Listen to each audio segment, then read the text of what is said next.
Electronic media reporters association वालों एमरा centre which तीसरे सालाना क्रिकेट टूरनामेंट लई 48 टीमां दे दरमियान क्रिकेट मैचेस दी कुरानदाजी करवाई गई। 1 फरवरी तो शुरू होने वाला एमरा क्रिकेट टूरनामेंट 12 फरवरी तक जारी रहेगा, जिहदे राहीं सहाफियां नूं भी हसन खेडण दा मौका मिलेगा। तमाम न्यूज़ चैनल्स दे साडे सहाफी हर वेले हैक्टिक काम करते हैं, उन्हां लई एंटरटेनमेंट का एक जरिया असी लभ्या कि टूरनामेंट कराइए। हर साल तरह इस बारी भी 1 नूं एमरा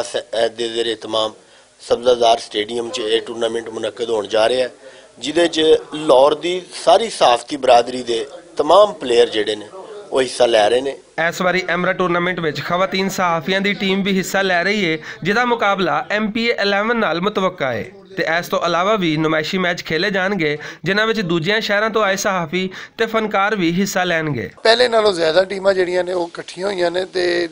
स्पोर्ट्स एक्टिविटी दे विच जिहड़ा है ना साडे जिहड़े मीडिया दे टीमां ने वो तो शिरकत करनगियां ते असीं यह भी कोशिश कर रहे हैं कि विमेन टीम जिहड़ी है पहली बारी असीं शामिल कर रहे हैं ते कोशिश करांगे कि उन्हां दा जिहड़ा मैच है पार्लीमेंटेरियंस दे नाल करवाया जाए। एमरा वालों सहाफियां की तफरीह ते फलाह लई कुछ ना कुछ होंदा ही रहिंदा है ते इस टूरनामेंट तो बाद भी एमरा दे सदर आसफ भट्ट होरी सहाफियां लई कई खुशखबरियां लैके आ रहे हैं। एमरा क्रिकेट टूरनामेंट दे विच पहला इनाम 1 लाख रुपये रखा है, दूसरा इनाम जी रनअप टीम हैगी उन्होंने 50,000 रुपये दिता जाएगा, तीसरी जी नंबर पर टीम आएगी उन्होंने 25,000 रुपये दिता जाएगा, जो मैन ऑफ द सीरीज़ होएगा उन्होंने 15,000 रुपये दिता जाएगा और इस तरह हर मैच के दौरान मैन ऑफ द मैच के बंदे 1,000 रुपये दिता जाएगा। और इस तो बाद एमरा मेंबरान लई मजीद खुशखबरी है, जी सैलरी 30 तो 35,000 रुपये तो कम हैगी है, उन्होंने 5 कुरानदाजी के जरिए एमरा मेंबरान लई मोटरसाइकिल निकालिया जाएगियां। उस तो बाद